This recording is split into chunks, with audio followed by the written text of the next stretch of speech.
Hello friends, welcome to practice mock. आज के इस सेशन में हम अक्टूबर मंथ के कुछ इंपॉर्टेंट करंट अफेयर्स करने वाले हैं जो upcoming IBPS PO SBI clerk exams के लिए बेनिफिशियल होंगे। तो स्टार्ट करते हैं आज का सेशन। फर्स्ट क्वेश्चन है हमारा, which lender has developed the smart hub Vyapar merchant app in partnership with Mintoak innovation India. Smart hub Vyapar merchant app किस बैंक ने लॉन्च की है? तो जो smart hub Vyapar merchant app है वो अभी रिसेंटली लॉन्च की है HDFC बैंक ने। तो ये हमारा आंसर हो जाएगा HDFC bank.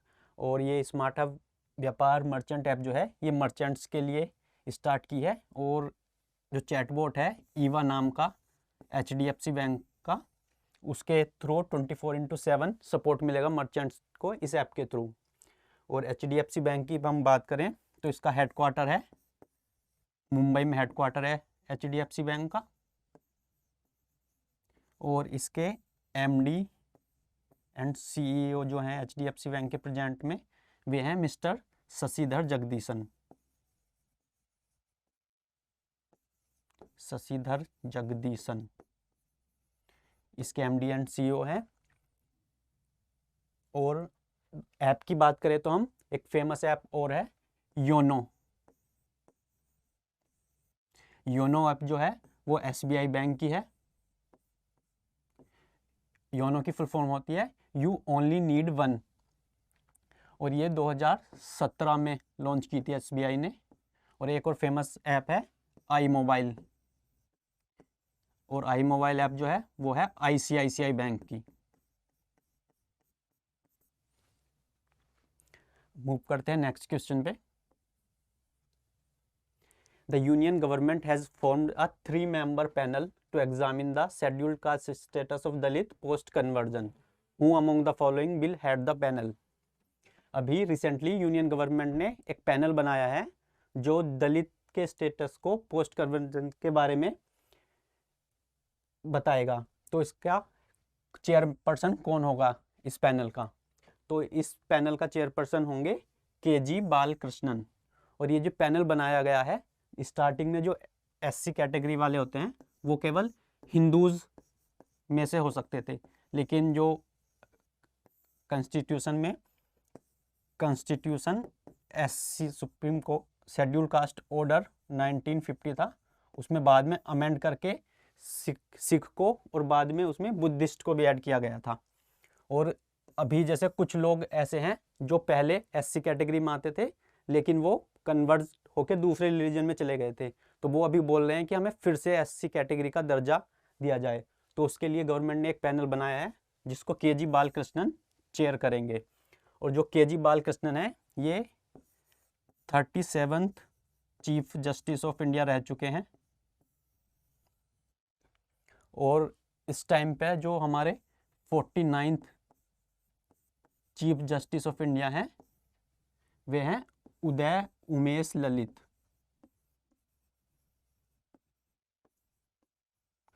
Uday Umesh Lalit 49th chief justice of India है, लेकिन ये भी आने वाले 8 नवंबर को इनका टेन्योर कंप्लीट हो रहा है। और उसके बाद 50th chief justice of India बनेंगे DY चंद्रचूड़।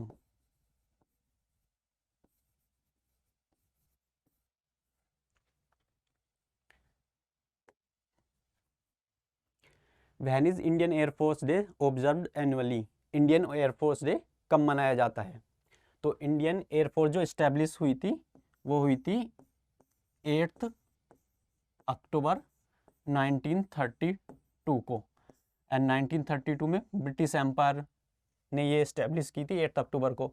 तो इंडियन एयरफोर्स के कार्यों को एक्नोलॉज करने के लिए हम हर साल 8 अक्टूबर को इंडियन एयरफोर्स डे सेलिब्रेट करते हैं। तो हमारा इसका आंसर हो जाएगा 8 अक्टूबर। और आर्मी डे की बात करें हम तो आर्मी डे हम सेलिब्रेट करते हैं एवरी ईयर 15 जनवरी को। और नेवी डे सेलिब्रेट करते हैं हम 4 दिसंबर को।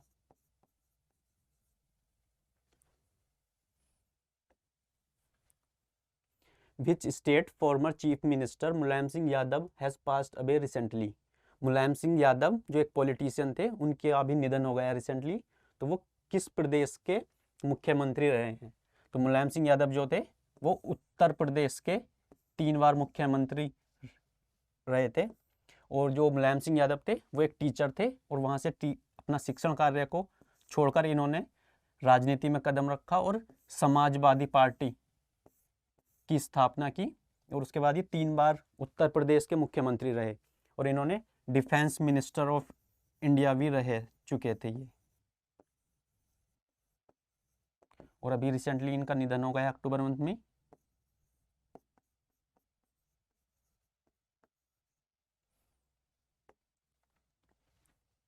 As per the recent study conducted by the Stockholm International Peace Research Institute, what is the rank of India among 12 Indo-Pacific countries in the self-reliant arms production capabilities? अभी जो SIPRI institute है, Stockholm International Peace Research Institute, उसने 12 Indo Pacific countries की जो आत्मनिर्भरता है arms production में, उसके ऊपर एक सर्वे किया है। तो उसमें भारत की रैंक बतानी है। तो इस सर्वे में जो टॉप किया है वो किया है चाइना ने, सेकंड नंबर पे है जापान, थर्ड नंबर पे है साउथ कोरिया, फोर्थ नंबर पे है इंडिया। तो सिप्री के according self reliant arms production में भारत की रैंक है 4th। और हमारा पड़ोसी देश पाकिस्तान, उसकी रैंक है इसमें 8th।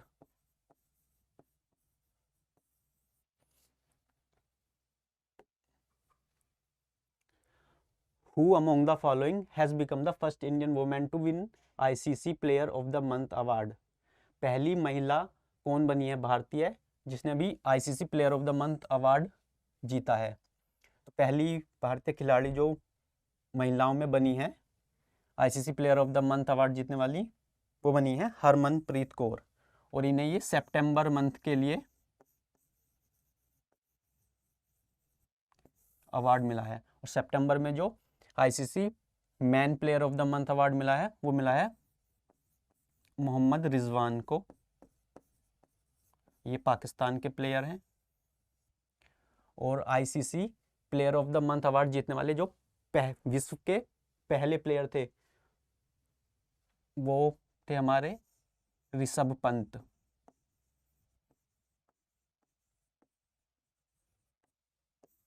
Wicket keeper batsman Rishabh Pant पहले प्लेयर थे ICC player of the month award जीतने वाले। What is the minimum capital requirement for setting up an asset reconstruction company? जो एसेट रिकंस्ट्रक्शन कंपनीज होती है, अभी रिसेंटली RBI ने उसके लिए जो अमाउंट होता है मिनिमम कैपिटल रिक्वायरमेंट जो होती है वो अभी इंक्रीज़ की है। तो पहले ये अमाउंट होता था 100 करोड़, और RBI ने अभी इसको इंक्रीज़ करके कर दिया है 300 करोड़। तो हमारा ऑप्शन सी करेक्ट हो जाएगा। 300 करोड़ मिनिमम कैपिटल रिक्वायरमेंट होनी चाहिए ARC सेटअप करने के लिए। और जो ये ARCs होती हैं ये स्पेशलाइज्ड फाइनेंशियल इंस्टीट्यूशन होते हैं जो बैंक्स और फाइनेंशियल इंस्टीट्यूशन से उनके बैड लोन और NPA को बाई कर लेते हैं। जैसे बैंक के पास NPA हो गया, उनका लोन है जो NPA में कन्वर्ट हो गया है, तो ये बैंक्स अपना बैलेंस शीट को क्लियर करने के लिए ARCs को सेल कर देते हैं। ARCs जो हैं वो बैंक्स का NPA बाई कर लेती हैं। तो ARCs को फ़ायदा कैसे होता है? ये जो बाई करती हैं NPA बैंक से, ये करती हैं काफ़ी डिस्काउंटेड रेट पे। जैसे किसी बैंक के पास 1000 करोड़ के NPA हैं, तो ये ARC इनसे बाई कर लेगी काफ़ी, जैसे 50% डिस्काउंट पे बाई कर लेगी, तो 500 करोड़ में इन्होंने बाई कर लिया। और ये डिफरेंट मीन्स से उसको वापस करने का ट्राई करेंगे। और जैसे मान लिया अगर इन्होंने 600 करोड़ भी रिकवर कर लिए तो इनको 100 करोड़ का फ़ायदा हो जाएगा।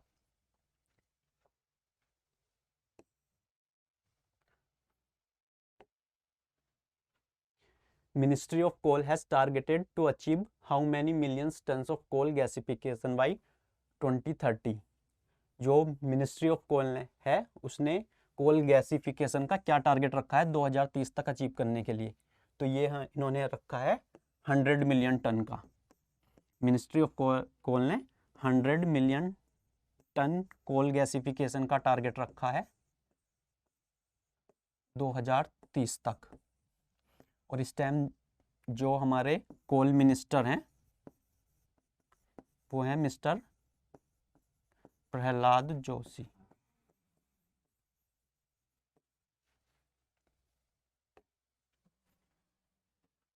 Consider the following statements regarding the Prime Minister Development Initiative for North East Region Scheme। तो ये हमें PM डिवाइन स्कीम के बारे में कुछ स्टेटमेंट दिए गए हैं और हमको बताना है कि इनमें से कौन सा करेक्ट नहीं है। और PM डिवाइन स्कीम की जो फुल फॉर्म है वो ये है prime minister development initiative for north eastern region. और जो PM डिवाइन स्कीम है ये यूनियन बजट, अभी जो लास्ट वाला हमारा यूनियन बजट पेश किया था निर्मला सीतारमन में, उसमें इन्होंने ये स्कीम सजेस्ट की थी 2022-23 वाला बजट में। तो ये वाला फर्स्ट स्टेटमेंट हमारा रॉन्ग हो जाएगा। और ये सेंट्रल सेक्टर स्कीम है, तो ये स्टेटमेंट करेक्ट है। और स्कीम्स जनरली दो तरह की होती हैं, सेंट्रल सेक्टर स्कीम और सेंट्रली स्पॉन्सर्ड स्कीम। जो सेंट्रल सेक्टर स्कीम होती हैं ये इनमें 100% फंडिंग सेंट्रल गवर्नमेंट करती है। और जो सेंट्रली स्पॉन्सर्ड स्कीम होती है उनमें सेंट्रल गवर्नमेंट और स्टेट गवर्नमेंट दोनों अपने शेयर के साथ फंडिंग करती हैं स्कीम को। और ये जो स्कीम है PM डिवाइन स्कीम, ये इम्प्लीमेंट करेगा मिनिस्ट्री ऑफ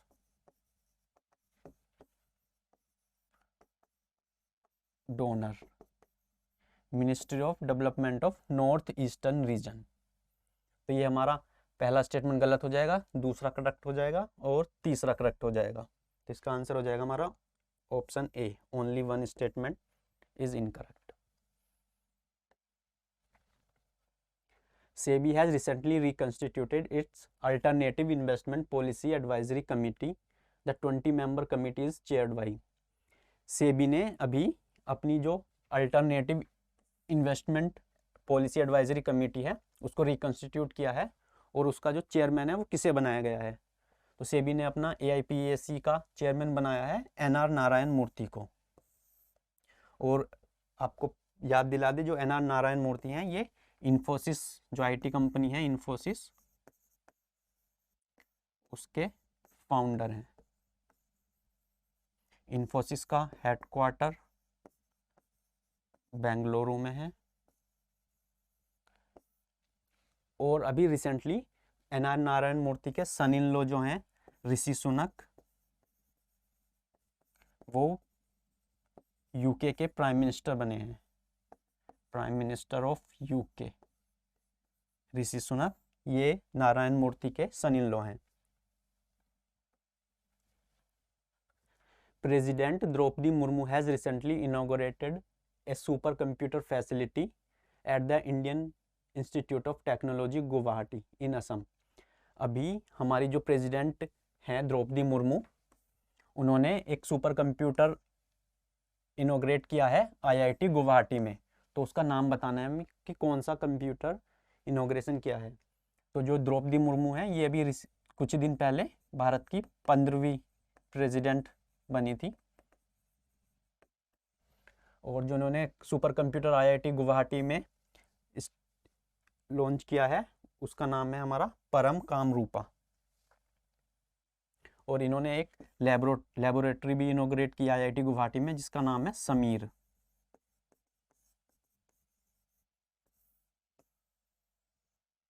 और ये जो सुपर कंप्यूटर इनोग्रेट किए जाते हैं, जो इस्टेब्लिश किए जाते हैं, ये गवर्नमेंट का स्कीम है NSM, National Super Computing Mission, उसके तहत ये इस्टेब्लिश किए जाते हैं। World Students Day is observed annually on 50th October। This day is celebrated to commemorate the birth anniversary of who among the following.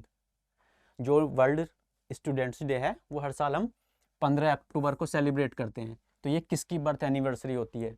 तो जो वर्ल्ड स्टूडेंट्स डे हम celebrate करते हैं, ये करते हैं डॉक्टर APJ अब्दुल कलाम की बर्थ एनिवर्सरी को। और जो डॉक्टर APJ अब्दुल कलाम थे वो इंडिया के 11th प्रेसिडेंट भी रहे थे और इनको मिसाइल मैन ऑफ इंडिया भी कहा जाता है, मिसाइल मैन ऑफ इंडिया। और डॉक्टर APJ अब्दुल कलाम की काफ़ी सारी बुक्स भी फेमस हैं, जैसे इंडिया 2020, विंग्स ऑफ फायर,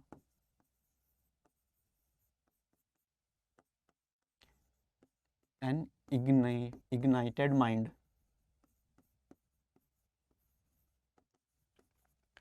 तो हम इनकी बर्थ एनिवर्सरी को as a World Students Day celebrate करते हैं हर साल। What is the full form of DVO in banking terminology? जो DVO होता है इसकी फुल फॉर्म होती है डिजिटल बैंकिंग यूनिट।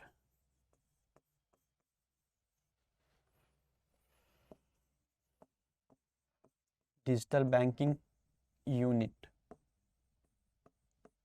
जो अभी हमारा अभी रिसेंटली जो बजट अनाउंस हुआ था उसमें हम इस साल जैसे 75 ईयर सेलिब्रेट कर रहे हैं अपनी आज़ादी के, तो गवर्नमेंट ने 75 डिजिटल बैंकिंग यूनिट इनोग्रेट की हैं 75 डिस्ट्रिक्ट में इंडिया के। तो डिजिटल बैंकिंग यूनिट, तो इसका आंसर हो जाएगा हमारा 4th डिजिटल बैंकिंग यूनिट्स। और जो ये डिजिटल बैंकिंग यूनिट्स होती हैं यहाँ पे कस्टमर जाके अपना जैसे जो डिफरेंट डिजिटल सर्विसेज होती हैं, जैसे अपना सेविंग अकाउंट ओपन करना या पासबुक प्रिंटिंग करना या अपना बैलेंस चेक करना, ये सब वहाँ पे जाके कर सकते हैं। Who has become the 36th president of board of control of cricket in India? तो BCCI का भी रिसेंटली 36th प्रेसिडेंट कौन बने हैं? तो अभी जो BCCI के 35th प्रेसिडेंट थे वो थे Saurabh Ganguly, cricketer Saurabh Ganguly 35th president थे। और इसके बाद 36th प्रेसिडेंट जो अभी अपॉइंट हुए हैं वो हुए हैं रोजर बिन्नी, ये भी क्रिकेटर हैं। और ये जो 1983 में इंडिया ने वर्ल्ड कप जीता था ये उस टीम का हिस्सा रहे थे। और सौरभ गांगुली जो है ये अभी ब्रांड एम्बेसडर बने हैं बंधन बैंक के।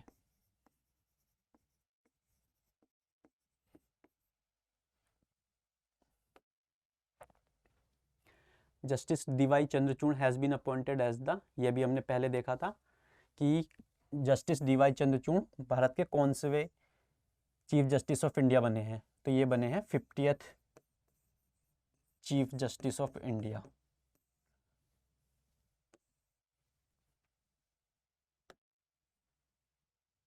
Who is the author of book titled the philosophy of modern song? जो अभी एक बुक लॉन्च हुई है the philosophy of modern song, इसके ऑथर कौन है? तो इस बुक के जो ऑथर हैं वो हैं बॉब डायलान। और ये बॉब डायलान वही हैं जिन्हें 2016 में नोबेल प्राइज़ मिला था लिटरेचर के लिए, नोबेल प्राइज़ इन लिटरेचर 2016 में मिला था बॉब डायलान को। और अभी रिसेंटली भी नोबेल प्राइज़ अनाउंस हुए हैं 2022 के। तो इस साल लिटरेचर का जो नोबेल प्राइज़ मिला है वो मिला है एनी अर्नोक्स को।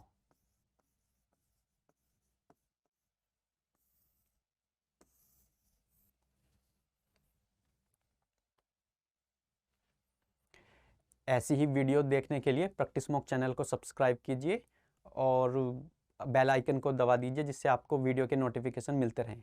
Thank you.